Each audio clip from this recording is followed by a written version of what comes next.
Hello friends, welcome back to my channel Al Arif academy. So my dear students, already chapter 1 का MCQ upload हो चुका है, जाकर उसको पहले देख ले अगर आप तो नहीं देखा है। तो फर्स्ट चैप्टर के बाद मैं आपको चैप्टर 4 का एमसीक्यू क्वेश्चंस पे वीडियो बना रहा हूँ। और मैं पहले ही वीडियो में बता चुका हूँ कि चैप्टर जो सेकेंड है और एक चैप्टर आपका थर्ड है। ठीक है, आपका जो सिलेबस का पार्ट इस बार नहीं है, क्योंकि आप जो लेटेस्ट जो रिवाइज रेशनल जो रिडक्शन हुआ है 30%, उसमें से आपको चैप्टर सेकेंड जो forest and wild life resource उसको हटा दिया गया और वाटर रिसोर्स ही उसको हटा दिया गया। इसमें से केवल आपका मैप क्वेश्चंस आएंगे। तो आपको मैप क्वेश्चन देखना है तो इसी प्लेलिस्ट में आप देखें, क्लास 10th की एसएसटी की एक प्लेलिस्ट बनी हुई, उसमें मैप का क्वेश्चन मैंने बता रखा है कौन कौन से चैप्टर से कौन सा मैप आपको आ रहा है। तो फिलहाल चलिए शुरू करते हैं without any delay agriculture chapter 4 के एमसीक्यू क्वेश्चंस। तो आप मेरे एमसीक्यू से भी बहुत सारे क्वेश्चंस आप लर्न कर सकते हैं, चैप्टर भी एक थोड़ा एक कंसेप्ट क्लियर हो जाएगा आपका। तो आपका चैप्टर 4 मैं शुरू करता हूँ। सो डियर स्टूडेंट्स, आप देख सकते हैं आपके स्क्रीन पर चैप्टर 4 एग्रीकल्चर विथ आंसर्स भी दिया हुआ। सबसे बड़ी बात है एमसीक्यू का, आप चाहें तो स्क्रीनशॉट ले सकते हैं। अगर आप उसमें कंफर्टेबल नहीं है तो आप मुझसे डायरेक्ट सॉफ्ट कॉपी डिमांड कर सकते हैं, जिससे मैं आपको लिंक दे दूंगा गूगल ड्राइव का, जिससे आप डायरेक्ट डाउनलोड करके आप याद भी कर सकते हैं बार बार। जैसे ही चैप्टर आपका कंप्लीट हो जाए एक बार एमसीक्यू क्वेश्चंस को देख लें। चलिए पहला क्वेश्चन मैं लेता हूँ, which one of the following is not a food crop. Food मतलब आपको पता है खाने का। आप देखें राइस, वीट और मेज, ये सारे क्या हैं, आपको फूड क्रॉप है, इसको खाते हैं हम। मेज भी खाते हैं, वीट भी खाते हैं, राइस भी है। तो आपका कॉटन ये फूड क्रॉप नहीं है, तो इसका तो कपड़े बनता है, आपका कपड़े तैयार किए जाते हैं। तो ये क्लॉथ मैन्युफैक्चरिंग में काम आता है रॉ मटेरियल्स के तौर पे। तो ऑप्शन सी डायरेक्ट आपको पता चल गया क्वेश्चन से ही। नेक्स्ट क्वेश्चन नंबर 2 है, मस्क मेलन ग्रोज इन। तो आपको पता है बहुत इंपॉर्टेंट टॉपिक है आपका चैप्टर 4 का, क्रॉपिंग पैटर्न्स कि रबी, खरीफ और जैद जो सीजन्स होते हैं। तो मस्क मेलन जो होता है आपका, वाटर मेलन हो गया, कुकुम्बर हो गया, इस तरह से जो क्रॉप्स होते हैं जो बिटवीन खरीफ एंड रबी के टाइम पे होता है, शॉर्ट सीजन होता है इनका ड्यूरिंग समर मंथ्स के तौर पे। तो ये जैद सीजन में आपका होता है। तो एग्जाम्पल भी स्टूडेंट याद रखना है, खरीफ, रबी, जैद का सोइंग टाइम, हार्वेस्टिंग टाइम और एग्जाम्पल आपको जरूर याद रखना है आपको। और इसमें से लगता है कि it takes almost a year to grow. कौन सा इसमें से आपको जो लिखा हुआ राइस, शुगर केन, मेज और बजरा, जिसमें 1 साल लगभग लग जाता है उसको मैच्योर होने में क्रॉप। तो नॉर्मल जो शुगर केन को जब आप देखोगे मोस्टली 3 to 4 मंथ्स में रेडी हो जाता है बिटवीन सोइंग टू हार्वेस्टिंग, लेकिन शुगर केन में लगभग सालों लग जाते हैं एक तरह से, नॉर्मल 9 से 12 महीने लग जाते हैं एक तरह से। तो जिसको शुगर केन आंसर होगा। अब इसमें से कह रहा है कि one of the following pulse does not help in restoring soil fertility. आपको पता है कि इसमें से मूंग, ग्राम और क्या दे रखा है स्टूडेंट, पीस और अरहर। तो इस स्टूडेंट इसमें से अरहर को छोड़कर बाकी सारे हेल्प करते हैं soil fertility through the nitrogen fixation. एक प्रोसेस होता है, आपके टीचर ने पढ़ाया होगा, आई थिंक ये सोसाइटी में तो नहीं पढ़ाया होगा टीचर ने, लेकिन 10th के जो साइंस का लास्ट चैप्टर आपको उसमें देखिएगा ऑक्सीजन साइकिल होगा, एक चैप्टर आपका एक टॉपिक आपका नाइट्रोजन साइकिल होगा। तो नाइट्रोजन फिक्सेशन कहा जाता है या फिक्सिंग नाइट्रोजन भी कहा जाता है फ्रॉम द ईयर। इस प्रोसेस से सॉइल फर्टाइल दोबारा रिस्टोर कर लेते हैं। तो आपका आंसर जो एक्सेप्शनल लाइन में अरहर है, यहाँ पे ऑप्शन डी, ये हेल्प नहीं करता सॉइल फर्टिलिटी में। The second largest producer of groundnut, आपका डायरेक्ट आंसर, ये तो फैक्ट्स याद करना है, इसमें क्या मैं समझाऊं आपको, तो आंध्र प्रदेश आपको याद रखना है। क्वेश्चन नंबर 6, ये बिल्कुल इंपॉर्टेंट है आपके बोर्ड के लिए। जैसे ब्लैक सॉइल जो आपका कंफर्टेबल था, आइडियल था कॉटन ग्रोइंग के लिए ब्लैक, ठीक उसी तरह से आपका गोल्डन फाइबर जो जूट के लिए होता है आपका। तो ऑप्शन यहाँ पे देख सकते हैं, जो जूट है ये आंसर बिल्कुल सही है आपका।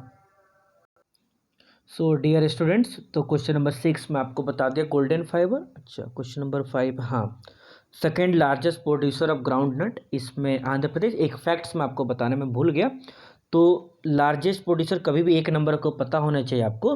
तो जो गुजरात है ये नंबर 1 पे है, आंध्र प्रदेश आपका नंबर 2 पे है, और जो आपका नेक्स्ट जो तमिलनाडु है ये आपके 3rd पे है। तो एक क्वेश्चन से मैं आपका 3 क्वेश्चन तैयार करा दिया। चलिए आते हैं, moving on to the next question. Rearing of silkworm for the production of silk fibre is known as sericulture. ठीक है, तो ये तो डायरेक्ट याद करना है कि सेरीकल्चर क्या होता है। जब सिल्क वर्म्स को बहुत ज़्यादा उसको क्या करते हैं ना, एज ए पेट पालते हैं, एक तरह से उसको कहा जाता है। जैसे कोई मछली पालता है, एक तरह से बी, आपने देखा मधुमक्खी का कोई खेती करता है, पालन करता है, एक तरह से उसको अपने पास रखता है, बाद में उसको हनी बेचता है एक तरह से। ठीक उसी तरह से कोई रेयरिंग सिल्क वर्म्स को अपने पास बहुत ज़्यादा लोग रखते हैं, उसको उसको फीडिंग करते हैं, एक तरह से पालते हैं, एक तरह से उसको अपने पास रखकर, क्योंकि उससे सिल्क फाइबर बनाया जाता है, तो इसको सेरीकल्चर कहा जाता है। डायरेक्ट याद कर लीजिएगा, व्हाट इज सेरीकल्चर। तो rearing of silkworms for the production of silk fibre is known as sericulture. Coffee cultivation को सबसे पहले कहाँ इंट्रोड्यूस किया गया था? तो आपका बाबा बुदान हिल्स है, वहाँ पे सबसे पहले इसको इंट्रोड्यूस किया गया था आपको कॉफ़ी। क्योंकि देखोगे कि इंडियन कॉफ़ी बहुत बेस्ट क्वालिटी है, पूरे वर्ल्ड में गुड क्वालिटी माना जाता है। और जो द अरेबिका एक वैरायटी है जो यमन से लाया गया था अपने देश में, एक तरह से बहुत ज़्यादा डिमांड से, तो सबसे पहले इंट्रोड्यूस आपका बुदान हिल्स में किया गया था एक तरह से वो। अब कह रहा है कि what percentage of outcropped area covered by oil seeds. तो ऑयल सीड्स का ओवरऑल जो परसेंटेज देखोगे आपका 12% है, ये उतना इम्पोर्टेंट नहीं है आपका। और इंडिया सेकेंड लार्जेस्ट प्रोड्यूसर भी है ग्राउंड नट का वर्ल्ड में एक तरह से। तो ऑयल सीड्स जो देखा जाता है 12% है टोटल इंडिया में एक तरह से।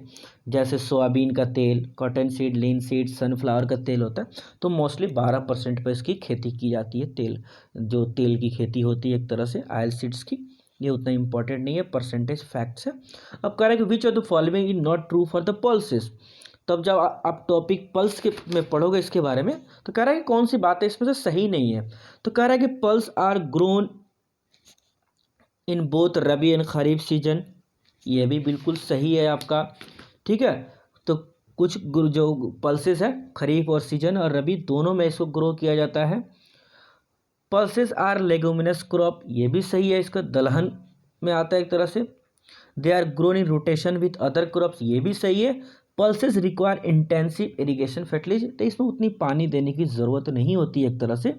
ठीक है, ये मोस्टली आपको मध्य प्रदेश, यूपी, राजस्थान, महाराष्ट्र और आपका कर्नाटका में होता है एक तरह से। तो पल्सेस में ना लेस मॉइस्चर चाहिए एक तरह से, और ड्राई कंडीशन है ना उसमें भी ये सर्वाइव कर जाता है एक तरह से। तो इसमें ज़्यादा पानी देने की ज़रूरत नहीं है, इरीगेशंस यानी सिंचाई, तो ज़्यादा इसको सोर्स ऑफ वाटर नहीं चाहिए एक तरह से। तो बाकी सारी फैक्ट्स सही है। तो इस तरह से भी क्वेश्चन आते हैं, सारे पॉइंट्स लिख देते हैं, या तो ऑल ऑफ दिस करता है, बोलता है कि इसमें से कौन सा फैक्ट्स ट्रू नहीं है, तो उसी तरह से आपको क्वेश्चन नंबर 10 दिख दिया। अब कह रहा है कि विच of the following is the example of आपका खरीफ क्रॉप। ठीक है, तो इसमें से कौन सा kharif example, sorry which of the following, किसमें से कौन सा खरीफ क्रॉप का एग्जाम्पल है? तो राइस है एक तरह से। ठीक है, क्योंकि वीट वगैरह ये देखोगे वो क्या है आपका रबी क्रॉप है। तो राइस जो है पैडी आपका खरीफ क्रॉप में होता है, जो मानसून टाइप में होता है, इसमें ज़्यादा पानी की जरूरत पड़ती है, तो rice is the right answer, या पैडी भी आ सकता है। ये कह रहा है कि कौन सा सिस्टम ऑफ एग्रीकल्चर जिसमें एक ही तरह की क्रॉप ग्रो किया जाता है बड़े लेवल पे, इसको कहा जाता है दोस्तों प्लांटेशन एग्रीकल्चर। जैसे आप अपनी बुक जब ओपन करोगे चैप्टर नंबर 4, उसके सेकेंड पेज पे ही देखोगे, तो उसमें लिखा होगा कि इंपॉर्टेंट प्लांटेशन क्रॉप होता है। जैसे एग्जाम्पल्स भी लिख रहे हैं, जैसे टी वगैरह, ये सारे एग्जाम्पल्स ही हैं एक तरह से। कॉफ़ी का खेती करना, एक तरह से बनाना का कल्टीवेशन करना, प्लांटेशन करना। तो प्लांटेशन भी अ टाइप ऑफ आपका कमर्शियल फार्मिंग है, जिसमें एक ही तरह का क्रॉप बड़े लेवल पे किया जाता है एक तरह से। मोस्टली इसमें माइग्रेंट्स लेबर्स का यूज़ करते हैं एक तरह से। कैपिटल इंटेंसिव होता है, पैसा बहुत ज़्यादा लगता है एक तरह से। ठीक है, तो ये प्लांटेशन एग्रीकल्चर होता है। A single crop is grown on a large area. अब कह रहा है कि इसमें से कौन सा क्रॉपिंग सीजन नहीं है? तो खरीफ, रबी, जैद, तीन ही तो आपने पढ़ा है स्टूडेंट्स। विंटर तो एक सीजन है, क्रॉपिंग सीजन नहीं है। तो option A is the right answer according to question. अब कह रहा है कि इसमें से कौन सी क्रॉप को हम गोल्डन फाइबर बोलते हैं, जूट बोलते हैं, या तो कभी कभी आता है जूट को क्या बोलते हैं, तो golden fibre. I think this is the repetition है, उसको अवॉइड कीजिएगा, बस जूट वाला क्वेश्चन आपको आएगा गोल्डन फाइबर। अब इसमें से कह रहा है कि कौन सा क्रॉप जो एक बेवरेज क्रॉप है। बेवरेज का मतलब स्टूडेंट्स होता है जो पीने का, खाद्य पेय पदार्थ का आता है एक तरह से, पीने का, जैसे टी, कॉफ़ी। स्टूडेंट्स ये क्या है, आपकी कोल्ड ड्रिंक क्या है, ये बेवरेज में आता है। तो आपके आंसर जो देखोगे चॉइस, तो कॉटन, व्हीट, बाजरा, ये पीने का काम नहीं था, इसका खाना बना के खाते हैं, रोटी चावल ये सारे बनते हैं एक तरह से, आटा वगैरह, बिस्किट्स, ब्रेड। लेकिन चाय जो है पीने की काम आती है, तो T is a beverage crop.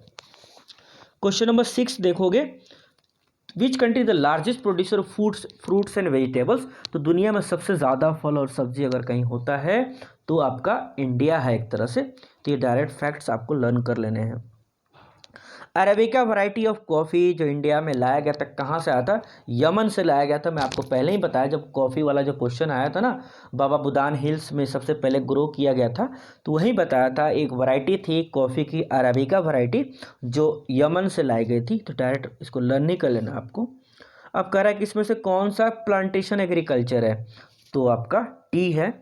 तो चाय की खेती लंबे दार्जिलिंग वगैरह में जाओगे आप, चाहे केरला वगैरह साउथ इंडिया में आप जाओगे तो बहुत ज़्यादा आपको चाय पत्ती की जो चाय की खेती होती है, टी गार्डन्स आपको बहुत ज़्यादा मिलेगा एक तरह से, वहाँ जाओगे।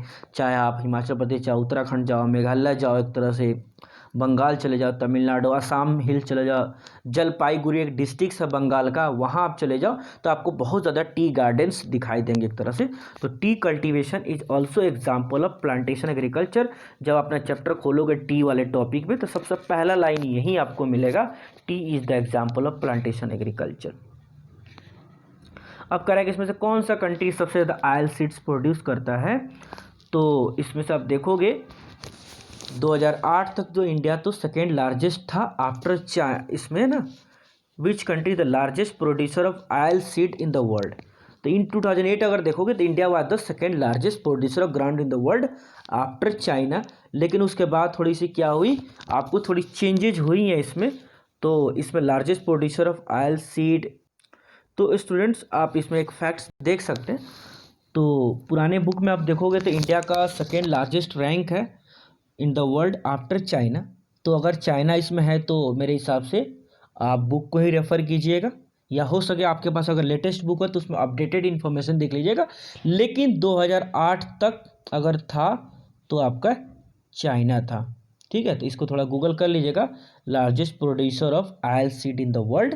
ठीक है, तो इंडिया में नहीं कर रहा हूँ कि डायरेक्ट यही सही है, हो सकता है लेटेस्ट वाले में अभी मैं भूल रहा हूँ इस चीज़ को। तो आपके बुक जब देखोगे ओल्ड बुक है तो 2008 तक इंडिया 2 नंबर पे थे। हो सकता है कि 12 सालों में इंडिया 1 नंबर पे आ गया हो एक तरह से, तो उसको चेक कर लीजिएगा आप। ठीक है, या मैं चेक करके कमेंट कर दूंगा उसको। तो आपका India is the largest producer oil seeds in the world, हो सकता है इंडिया। लेकिन अगर आप ओल्ड बुक अगर एनसीईआरटी है उसके हिसाब से आप इसमें ना, आप इसको चाइना कर लीजिएगा। Option is the right answer. Question number 20, in which type of soil does मेज ग्रो वेल। तो इसमें देखोगे तो जो मेज होता है उसमें कौन सा सॉइल सबसे ज़्यादा होता है, old alluvial, none of these, light डोमेट, ब्लैक। ये बिल्कुल नहीं है, एलुवियल सॉइल ऑप्शन में है ही नहीं है, इसलिए इसमें आपको none of these option choose करना पड़ेगा। कह रहा है कि इसमें से कौन सा क्रॉप जो है आपका मिलेट नहीं है। तो मिलेट में आता है ज्वार, बाजरा, रागी। तो आपका मेज है, ये सीरियल क्रॉप आता है, खाने का काम आता है, फॉडर क्रॉप में आता है, बट नॉट अ मिलेट। अब कह रहा है कि इसमें से इंडिया जो बेवरेज है, India the leading producer of as well exporter in the world. तो टी का इंडिया एक तरह से आप देखोगे आप सबसे बड़ा एक्सपोर्टर भी है, एक प्रोड्यूसर भी है चाय का। ठीक है, तो आप इसमें देख सकते हैं विच of the following is the, हाँ, तो इसमें इंडिया है आपका टी में एक तरह से लीडिंग प्रोड्यूसर एक तरह से। ठीक है, 2008 तक आप देखोगे तो इंडिया थर्ड लार्जेस्ट पर था एक तरह से, producer of T after China and the T. तो इसमें से इंडिया का अगर एवरेज देखोगे तो आपका टी आंसर आएगा इसके हिसाब से। Which one is a important rabi crop. तो आपको रबी क्रॉप में डायरेक्ट वीट आंसर होगा एक तरह से। पैडी आपका खरीफ क्रॉप हो गया, वाटरमेलन वगैरह ये सब देखोगे तो जैद क्रॉप हो गया, तो आपका wheat is the right answer. अब इसमें से करा कि कौन सा फाइबर क्रॉप है, तो आपका जूट क्या है, एक फाइबर क्रॉप है। ठीक है, तो अगर आप अपना बुक देखोगे तो फाइबर क्रॉप्स आते हैं, तो फाइबर क्रॉप से मोस्टली आपका कॉटन आता है, जूट आता है, हेम्प आता है और नेचुरल सिल्क आता है फाइबर क्रॉप में। तो इसमें बाकी कॉटन ऑप्शन नहीं है आपका, ठीक है, तो जूट ऑप्शन में है, तो that is the right answer. Question number 25 कह रहा है कि इसमें से कौन सा क्रॉप है जो एज ए फूड भी काम आता है और एज ए फॉडर जानवरों को चरा करके काम आता है, तो आपका वो मेज है, ठीक है।